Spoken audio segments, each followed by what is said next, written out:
Good evening, everyone. On behalf of agricultureinformation.com, I welcome Mr. Ajay Kumar, and he will talk about challenges of low productivity and diminishing market prices for guava. I now request the speaker to begin. Thank you. Mr. Ajay? Yes, ma'am. Shall I start? Yeah, please start. Good evening to everyone. I'm very thankful to ma'am who gave me this opportunity. So today I will discuss on what are the challenges and for low productivity and what are the reasons for diminishing market prices for guava in India context.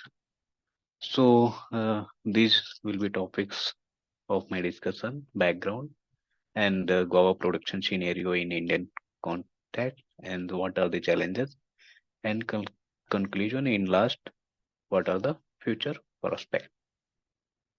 So first I will talk why we are preferring for guava cultivation because of guava has it is very hardy in nature, so it can adopt in anywhere like tropical subtropical condition. So and it is precocious and prolific wearer, and no doubt fruits are available throughout the year because it has 3 seasons. So around the year, we can get fruits from this from guava, except 1 month that it may. So and it is also very rich in vitamins like vitamin C and vitamin A, B, and minerals, and also it has a good amount of antioxidant properties and like lycopene and cryptoflavin. So and it has highest antioxidant activities in guava like and value addition and wide consumer preference also like guava puri and the guavas uh, that guava RTS like this. So India, if I'll talk about the guava production and productivity, so India is the leading producer of guava in among the world. So this is the fifth most important fruit crop of India. So there is, yeah, of course, there are a number of problems in guava cultivation. That is guava wilt and nematode, and the lack of adaptation of modern high-tech horticulture practices. So I'll and now I'll talk about the trends of area production productivity of guava in India. Now you can see in this graph that from 1987 to 1988 that it is increasing trends we can see in all like area production and productivity. Uh, Now we'll talk about the what are the major state leading producer of guava. So yeah, Uttar Pradesh is the leading producer of guava in area production and productivity. In productivity, that Tamil Nadu and Punjab is the highest uh, uh, for productivity for because of your center is in Bangalore, so I will talk about the Karnataka. So in Karnataka, it is productivity is the 21.42 million metric ton per hectare, and production is 144.14 thousand metric ton per hectare. So these are the some promising cultivars in different states are growing in Karnataka like Alava, Sapeda, Arka Mridula, Arka Kiran, Arka Reshmi, Arka Purna, Sardar, Navalur clones. Like this in if I will talk about Tamil Nadu like Nakapalli, Banarsi, Chittidara, Hapsi, Nagpur seedless, Alava Sapeda, and Alava Sapeda is a only variety which can be grow everywhere, and these are the institute which are working on guava, and these institute they have released these variety. The Sardar guava we all know that Lucknow 49 and Sardar guava. This one is released from Pune, and of course IHR is working on guava, and it has released five varieties. One is selection, and one is and four are hybrids. So CISH Lucknow is also working on guava, and they have released so many varieties. Only 4, 5 varieties are promising, which are good. And IRI also working on IRI New Delhi also working on guava. They have released one annualized root stock in guava that it Pusa's region. And recently, two varieties they have released in 2023. That is, these are Pusha Pratiksha and Pusha Arushi. And MPPT, Udaipur, and Allahabad, and these are the institute who are working on guava. So, now we'll talk about the export of fresh and processed guava from India. So, I will talk about what are the minimum standard quality requirement for guava as per FAO. So, these are the fruits should be whole and sound produce affected by rotting or deterioration, such as to make is until for consumption is excluded, and it should be clean and practically free from any foreign material, and it should be free from pest affecting a disease. It should not be damaged by pest, and the fruit should be in the normal and the good structure, and and it should not be abnormal external moisture content, and yeah, it should be free of any foreign smell or taste. Like if we are keeping with the other produce, so it will absorb some smell flavor from other.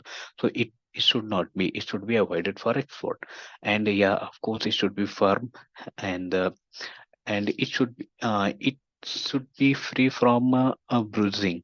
Uh,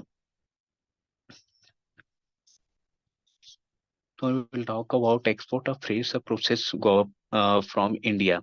So this is data, recent data I have collected from that one FAO and the TRI website. So India is the largest producer and exporter of guava pulp. As we can see that the tropical pink guava puri share a market share of 55.3%, and white guava puri share market of 40%.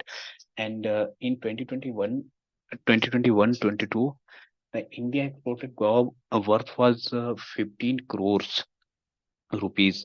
According to the Ministry of Commerce and Industry, the export of guava from India has registered a growth of 260% since 2013, and it is increased from 0.58 US million dollar in April January to 2013-14 to US million dollar 2.09 million dollar in April to January in 2021 too. So these are the importer of guava like US and UAE and Qatar. These are the leader and importer of guava from India. And yeah, I will talk that Al Lucknow 49, Allahabad Sapeda, and Arka Mirudal. These are the leading export varieties of guava from India.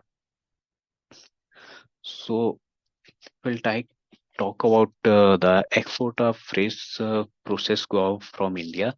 So the Nepal, USA, and UAE, these are the major importer of fresh and processed product of guava.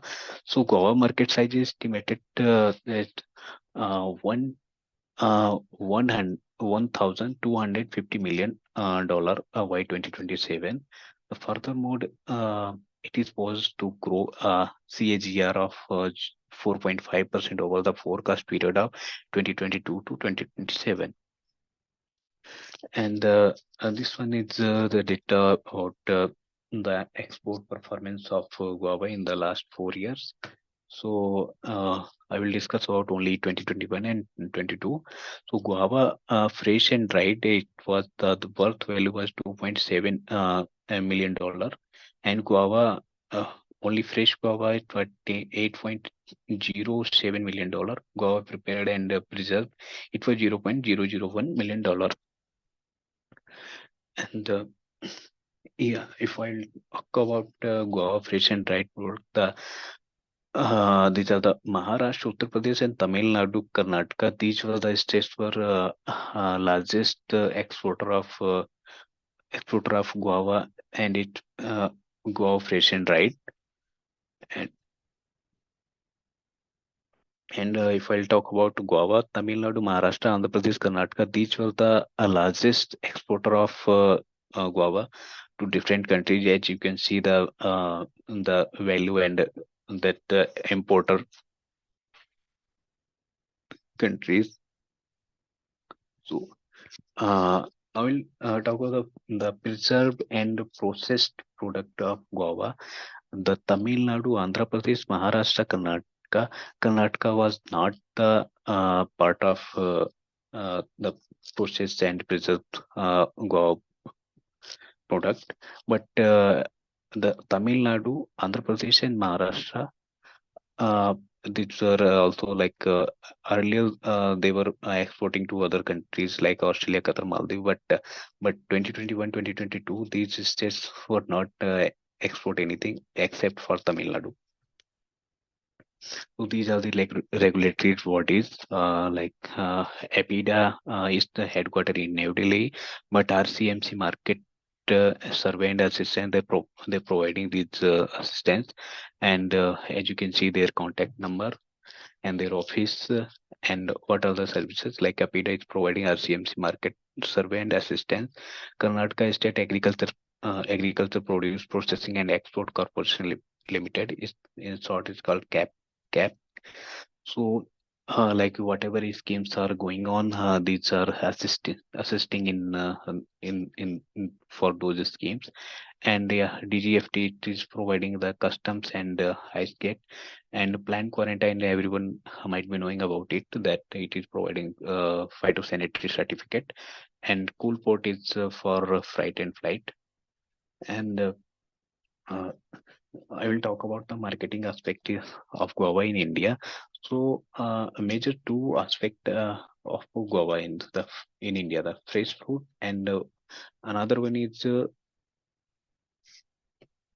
as processed product like guava jelly, guava leather, guava juice, RTS, and nectar, toffee, leaf powder, dried product, and fruit beverages. And recently, these are three products they have been developed like Oregon fruit product and sesame on the go powdered stick with the kiwi guava lime flavor, and Dairy Day launched chili guava just in 2023.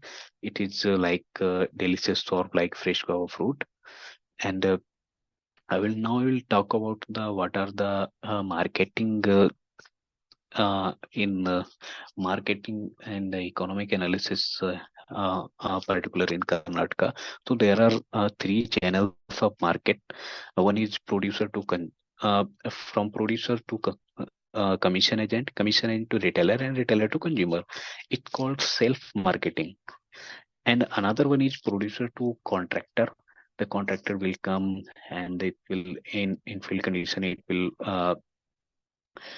will buy your horses product, and then it will sell. Then contractor will sell to commission agent. Commission agent will pass to retailer, and retailer will pass to consumer. So and another one is that post harvest contractor. It's called post harvest contractor, from producer to post harvest contractor. From this to commission agent, and commission agent will pass to retailer, from retailer to a consumer. So in all that, if you see that 56.67% of the farmers who has who have contributed 62.95% of the produce through the self marketing channel. That is first one. And about 20% of the farmers sold their product like 37.05% to the with the field sale. We can say that one is second marketing channel, and the third one is marketing channel. From this 23.33 percent farmers, they have sold their product to the THC. It called the post harvest contractor. and and the marketing and cost price realization will talk.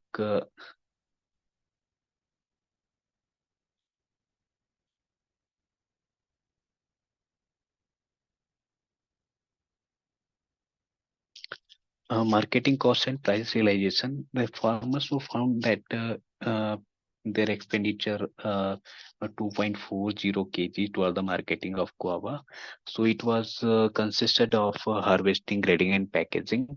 So it was 15 point.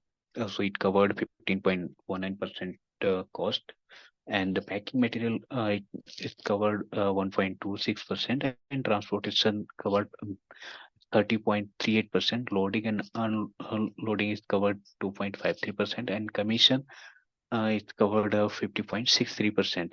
Farmer realized a net price of guava is 11.34 per kg. So post harvest losses in guava they recorded 8 PHL. The the post harvest loss was 13.29% at field level, and the retail level loss was 4.12%. So if I'll talk about the post harvest loss at field level, so it consists of overripe fruit 2.93%, word attack 0.24%, mealybug attack 0.54%, and disease like Stellarin rot 1.32%, and canker 1.29%. Furthermore, scratches on surface fruit due to thrips, friction, bruising, and it was 2.71%. So now we'll talk about the what are the challenges in production and marketing of guava. So there are major challenges in guava industry. So like attack of biotic and abiotic stresses. In biotic stresses like wilt, nematode, canker, insect pest, like tea mosquito bug and fruit fly. And in abiotic stress like drought and salinity. So in physiological disorder like boron deficiency, zinc deficiency, and bronzing. So a dependence on monsoon, of course, every agricultural crop is depends on monsoon, and poor orchard management, inadequate availability of agriculture inputs, small and fragmented land holding, market gluts and price instability, improper harvesting and handling practices, poor infrastructures, facilities, refrigerated transportation of goods, market infrastructure, and less number of processing industries of guava, high transportation cost. So if now we'll talk about the what are the main reasons for diminishing market prices of guava in India. So one is the main reason is seasonal fluctuation, because guava is a seasonal fruit, and its peak production level can vary throughout the year. So during peak harvest, there may be an oversupply of guava in the market, leading to a decrease in the price. It is the main reason. And weather condition also, like adverse weather conditions, sometimes like rainy, yeah, storm, yeah, like in the winter season, like low temperature. Of course, in in Karnataka, there is no any problems of like winter or low temperature, but in other states like in North Indian, it is there. And transportation costs, as I have discussed in previous case study, that is it is covered on that transportation cost 31% near about. So it is very high. So to it lead to the diminishing of market prices of guava. And fourth one is export and import dynamic and market demand. Also, sometimes that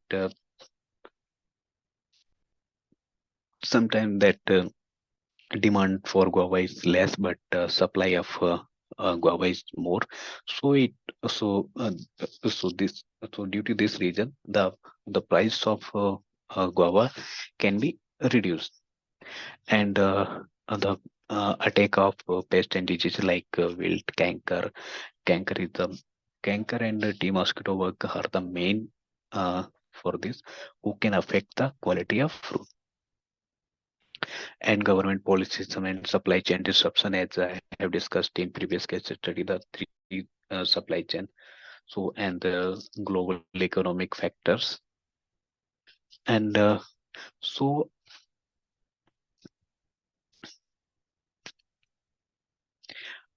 my slides are visual. Hello.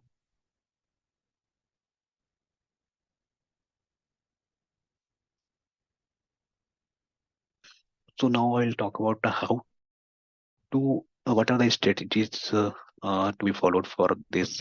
So Your first is slides are to visible. adopt is adoption of improved varieties of guava like Arka Mulya, Arka Kiran, and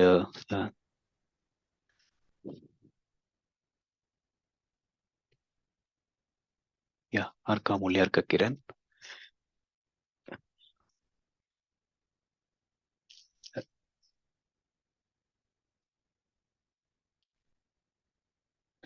Arka Rashmi, and Arka Purna.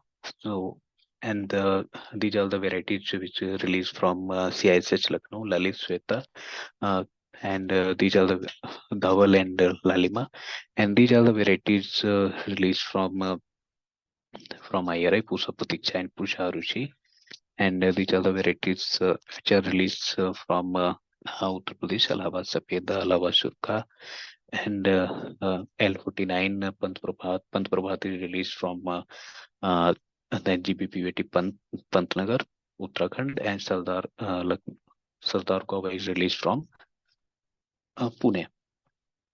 So Kohi Sapez, Sapez Jam, and Hishar Surka, and Mega Seedless, Mega Supreme, Mega Magenta, Mega Wonder, Punjab Apple Guava, Punjab Pink, Punjab Safeda, Punjab Kiran. So these are the promising varieties which can be adopted for higher productivity.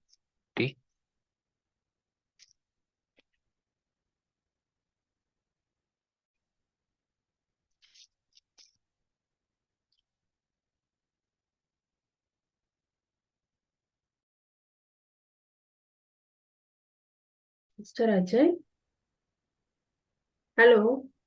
Hello, yeah. Mr. Ajay, stop sharing the screen. No, I didn't stop, but I'm getting some problems. I don't know. Is it? Okay, okay. Yeah. Now you can share. Uh, If there is any issue, I will let you know. Okay, you continue as it is. I put it in a slide, Shamu.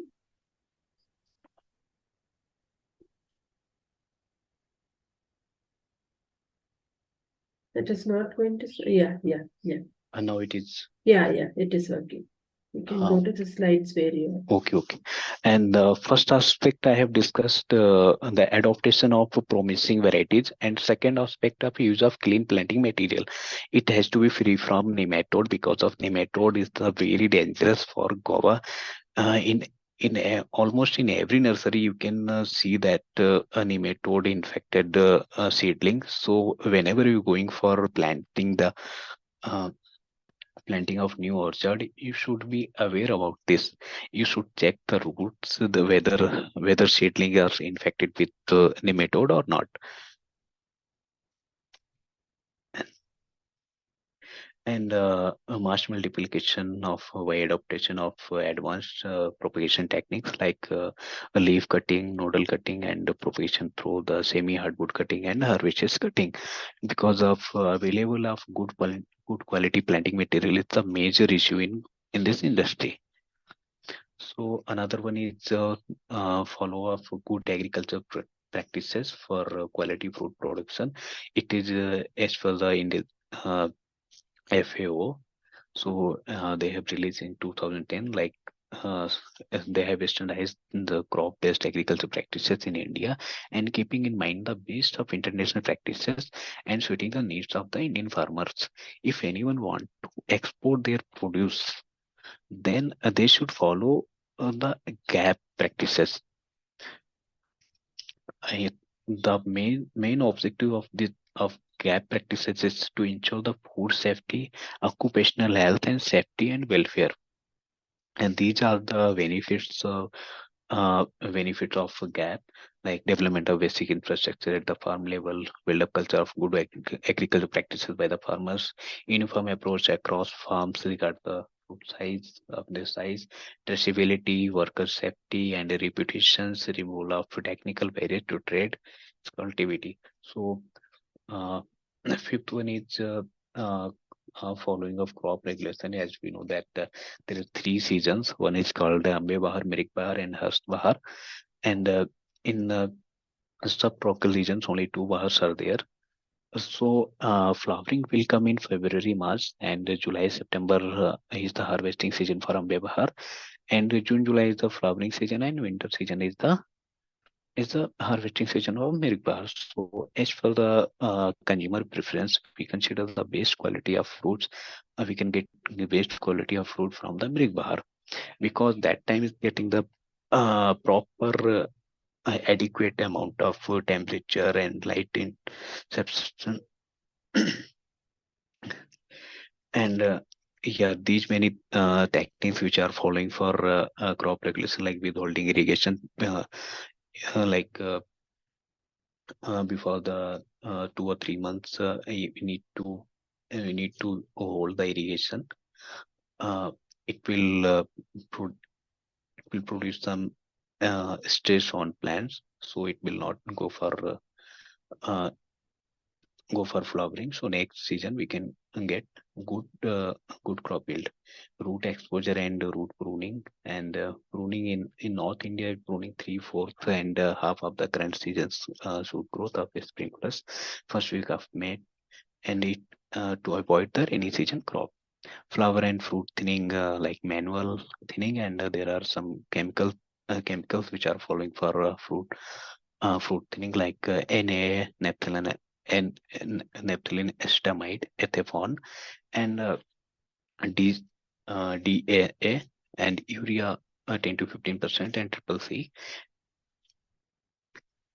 And the another technique is branch bending. And this is the very good and very effective technique for Karnataka aspect.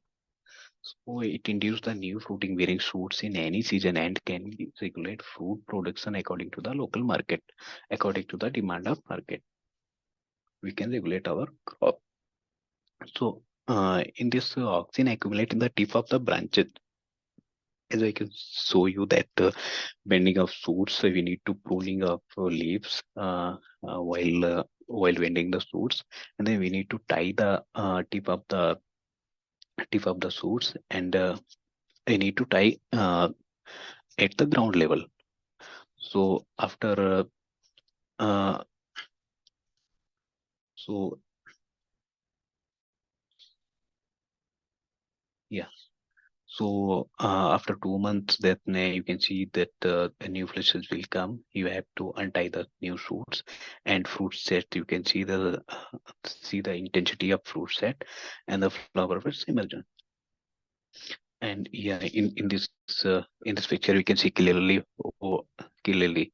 the the intensity of fruit setting. As you can see in the first picture, and the untying of shoots, but it is you can see that it is bending due to that crop load. And yeah, this is the technique to bend the branches. As I told you, after 2 months, you need to untie of bent branches.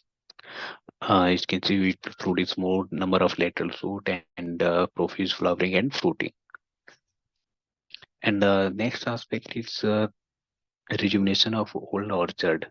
So after, like after 10 years, after 8 years, after 15 years, few plants are not producing good yield. So that time we need to rejuvenate them.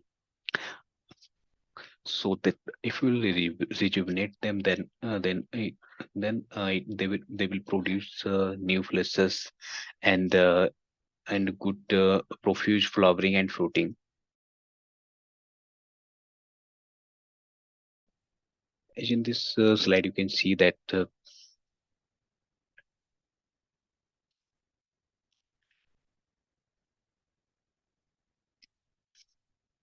rejuvenation of old and productive guava orchard.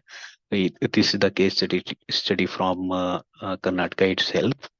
One of principal scientists from IIHR, they have conducted one, they have assisted to farmers, and they have done this. and you can see that after hard pruning that the profuse growth and flowering and yield. Another technique is the productivity increase through the high density planting. High density planting is nothing but the more number accommodation of no, more number of plants per unit of area to produce a higher yield and higher productivity per unit of area. So this is the main concept of high density planting. That's the closure is stressing the maximum utilization of surface field. It will produce a higher and quality production through the judicious canopy management. The and CISH Lucknow, they have developed this technique, and it promotes photosynthesis and enhancing the productivity with the reduced production cost, and it can accommodate 5,000 of plants per hectare at 2 into 1 meter spacing, and can be managed through regular topping and hedging, especially during initial stages. So as we can see the difference between conventional and mid orcharding. So after, in conventional method, yield will start plant will start producing yield from second year onward. But in mid orcharding, you can get to yield from first year, and the average yield in conventional method 12 to 20 ton per hectare. But in mid orcharding, 40 to 60 ton per hectare we can get easily. And in conventional method, it is very difficult to manage due to large tree size, all cultural operations like uh, spraying of anything, and harvesting. But in mid orcharding, there is nothing like this. You can easily do all the cultural practices. And in the conventional method, there is a large canopy area, the poor sunlight penetration, and it will produce a poor quality of fruits. But in mid orcharding, it is a small canopy area, wetter air and sunlight penetration, and it will produce a good quality of product fruits from this. So these are the four methods they have standardized. 6 into 3, this is the conventional method, and this one 3 into 3, this one advanced method, and 3 into 1, this one is high density planting, but 2 into 1 it is called mid orcharding. So this is the overview of mid orchard, and as you can see, after 4 or 5 years, we need to hard pruning of plants, because of it will produce again new fleshes, and new new new fleshes, new growth, and it will produce profuse flowering and good fruit yield. As you can see in this overview of this mid orchard after pruning. And after pruning, you can see that how they are producing fruits. This is single trunk method of mid orchard. In this, as you can see, this is the this single trunk, and this one is a 2 trunk or 3 trunk. You can see. After pruning, we need to retain only a few branches, and other shoot we need to remove. These are the different method as I have discussed earlier. So this is the pruning of fruits, and point of pruning. This as you can see, this the what is the point of pruning. There are so many farmers, they are not aware about how to prune the plants, how to prune the shoots. So after pruning, the sprouting of pruned shoots, and these are the new shoot emerged with profuse flowering, and after flowering, you can see the fruit setting. The eighth important strategy is integrated water and nutrient management. So I need to follow the drip irrigation, PRD. It is partial root zone drying irrigation, also irrigation, and application of nutrient through drip irrigation is called fertigation. It will it is 75 to 80% recommended nitrogen and potash through water soluble fertilizer at 15 days interval, and phosphorus through soil application. It will save 20 to 25% nitrogen and potash fertilizers. Deficiency of zinc and boron are common in guava. That is called due to these nutrients is that bonding symptoms will develop, and the growth of plants will not be good. So we need to apply zinc sulfate and 0.5% zinc sulfate and 0.4% boric acid at 10 to 15 days interval for good before flowering. It will be effective in managing the deficiency. And another one is integrated nutrient management and organic farming. So I need to manage when you the application of organic manure as well as inorganic fertilizer, because of for this some of IHR standardized this method, like FYM 10 kg plus Arca microbial consortium 20 gram and neem K 250 grams, and to be for planting of and to be repeated every year. And this one is FIM enriched using bioagents. So in this bioagent, these three bioagents are using for to enrich the FIM and green manure and cover crop, and integrated pest and disease management. So there I have discussed that guava wilt and tea mosquito bug and fruit flies are major biotic stress in this. And as you can see, the guava root knot nematode is the how galls have developed in roots. So after and plants is showing wilting symptoms. So and the tea mosquito bug, as you can see that at the maturity stage, it will affect the fruit quality. So consumer will not prefer these kind of fruits. So definitely it will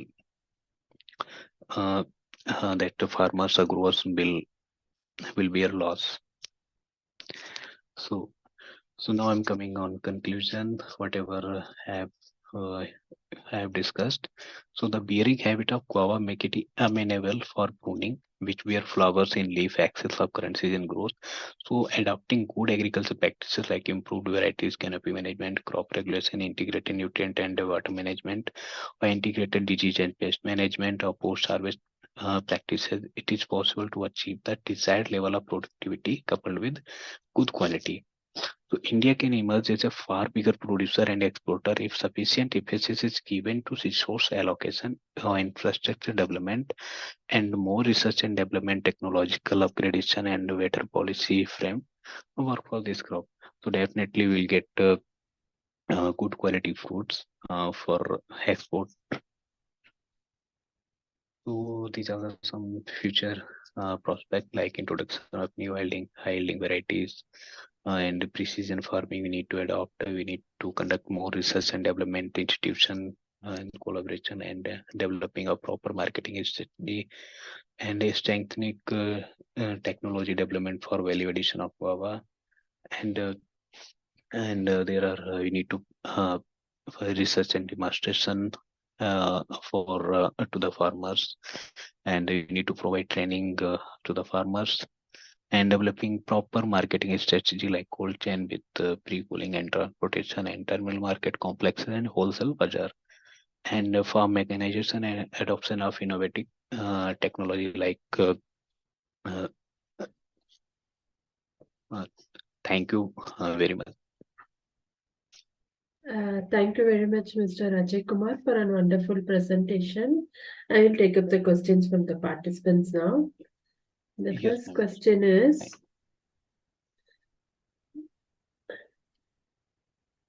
okay. The first question is, are there specific pests or diseases affecting guava crops, and what strategies are in place to control them? As I have discussed, guava wilt and guava nematode, these are the major disease which are affecting the guava crop in everywhere. So for guava wilt, that in starting that if I will talk about the symptoms, it will start from the it will start drying of leaf from the top top of the plant to the topward or downward position, and the partial drying symptoms is the very critical symptoms of this disease. So we need to management this disease. We need to follow, as I have discussed in integrated disease and pest management, that biopesticide and biofungicide we need to apply, and FIM enriched with the biofungicides, and uh, and except these biofungicide, we also need to apply that Bevistine at a copper-based fungicide to control this disease. So, guava wilt is not it is not like causing one organism. It is a complex disease. So, if you in outside the plant is showing wilting symptoms, so you need to apply also the uh, that fluoroden for it ng, that it is that insecticide, so it will control the nematode. And for tea mosquito bug, you need to apply that contact insecticide before the flowering and during the flowering. Okay. Yes. Are there any seasonal variations in guava prices, and how do Yes, they ma'am. affect Yes, the ma'am. farmers' income? Yes, ma'am. As I have discussed, because of in rainy season, if you have tested in rainy season guava, it is very less sweet, and it is not flavor also will not be like pleasant flavor will not be there. So it is due to the rain, the continuous rain. So it is not developed um, proper flavor and proper TSS. We call it TSS, total soluble solid, and sugars. So due to this, consumers are not preferring that season's fruits. So that time price will goes down. So that's what I have discussed crop regulation with many techniques. So mostly farmers are avoiding this season. To avoid this season, they are preferring winter season crop, because in winter season crop, it is in that time that temperature, and it is helping to develop good flavor and TSS also. Okay. Yes. And go on to the next question. What government policies are in place to support guava farmers, and how effective are they in addressing productivity and market price concern? Actually, they are not. There are many uh, state government policies and central government policies to promote the guava uh, but for controlling price and everything, it is not. Uh, Nothing is there. So it is depends on total farmers and commission agent and like this. And PETA is there, but it is controlling only export of fruits. Okay, it will check the quality of fruit, and it will check the standard. Is it will what are the quality standard? It will check, and it is will pass through. But for pricing, there is no any government policies are like this. Okay. Are there any subsidies or financial assistance programs available for Goa farmers? Yeah, but it depends on a state to state and region to region. Because if I will talk about Uttar Pradesh, I am not much more aware about Karnataka. So I will talk about Uttar Pradesh. In Uttar Pradesh, one region is there, Bundelkhand region. It is very backward region. So so state government is providing some subsidies and some inputs to promote the guava. If, so you can check for Karnataka, and if you are belong to other state, you need to check whether your state is providing any subsidies or any inputs for guava cultivation or not. Okay. Uh, How responsive is the government to the changing dynamics of the Goa market? because of if I it is totally depends on apida. Okay, that it will oh, uh, uh, okay. Just one thing, like I have discussed about rainy season crop, the poor quality and poor yield, and milk season, that is in winter season, it's good quality and high yield. So if we are exporting our guava produce to different countries, that time APITA will check the standard of quality standard of fruit.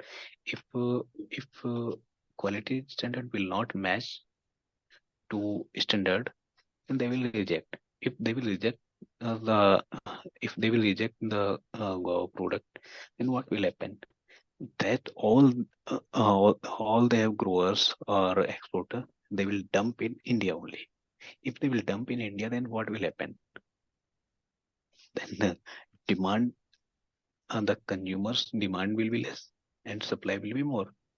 So definitely it reduce the price of guava. Okay. Yes. Can you share any success stories or best practices from Goa farmers who have overcome similar challenges? Okay, ma'am. I will try to share because my institute they have conducted many like demonstrations, and they have assisted in many states like in Karnataka and Tamil Nadu. So I will get case study and I will share. Okay. Uh, Okay, thank you very much. We have now completed the round of questions on behalf of agricultureinformation.com. We like to thank Mr. Ajay Kumar for the talk and for answering the questions. I like to also thank all the participants in the meeting. This meeting will now be closed. thank you very much, ma'am. You're most welcome. You gave me this opportunity. You're most welcome. Bye-bye.